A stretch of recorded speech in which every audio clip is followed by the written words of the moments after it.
Beberapa waktu yang lalu seorang cowok yang sedang memancing di sebuah danau. Tidak lama kemudian dia mendapatkan seekor ikan. Siapa sangka ikan ini gede banget dan dia langsung kegirangan. Akhirnya ia dan temannya langsung mengangkat ikan besar yang masih berusaha melepaskan diri ini. Setelah setengah mati berjuang, ikan ini berhasil mereka tangkap.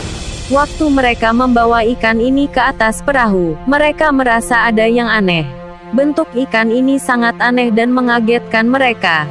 Bentuknya sangat menyeramkan dan mirip seperti buaya. Cowok ini mengatakan ia belum pernah melihat ikan seperti ini.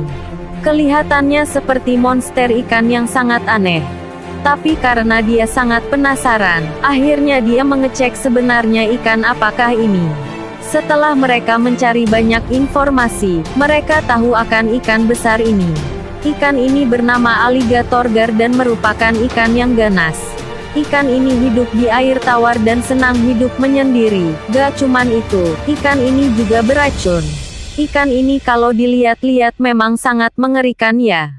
Berdasarkan informasi, ikan ini akan memakan banyak ikan lainnya dan memiliki perilaku yang merusak alam.